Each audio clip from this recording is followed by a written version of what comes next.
Hey everyone, you've heard the phrase the wilderness used a lot in the past year, but for Christians, the wilderness holds a special meaning because that S where Jesus spent 40 days fasting and being tempted by the devil. So let us take a look at what we can learn from this pivotal part of Jesus' life. It's Matthew 4, 1-11. After fasting 40 days and 40 nights, Jesus was hungry. And the tempter came to him and said, "If you are the Son of God, tell these stones to become bread."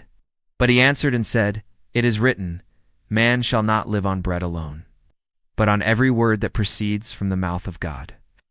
Then the devil took him up into a very high mountain and showed him all the kingdoms of the world and their glory. And when he had finished, the devil said to him, "All these I will give you if you will fall down and worship me." And Jesus answered and said, "Get behind me, Satan, for it is written, 'You shall worship the Lord your God, and him only you shall serve.'" Then the devil left him until another time. I'd like to point out 3 things from this passage. Number 1, Jesus was hungry. It says here that after fasting 40 days and 40 nights, he was hungry. And this is important to note because in his humanity, he experienced real hunger. But instead of turning stones into bread, which would have been a miracle, he chose to trust God with his hunger. And in doing so, he reminds us that we don't need to try and solve every problem ourselves.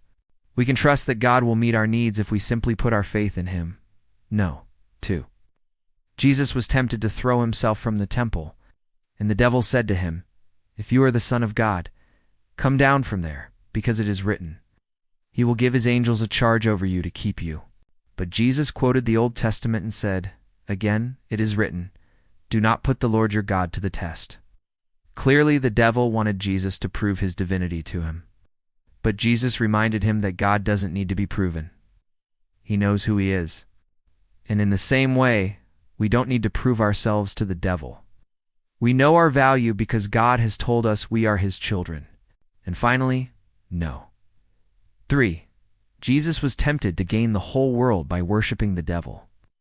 And the devil said to him, "All these I will give you if you will fall down and worship me." But Jesus responds by saying, "Get behind me, Satan, for it is written, 'You shall worship the Lord your God, and him only you shall serve.'" Jesus knew that the devil couldn't give him anything good. And in the same way, anything the devil offers us comes at a great cost. In order to get what the devil offers, we must give up our faith in God. So we must remember that everything the devil offers is worthless because it's based on lies. As we read through this passage, see that Jesus didn't have to defeat the devil with his power or his popularity or even his perfect record.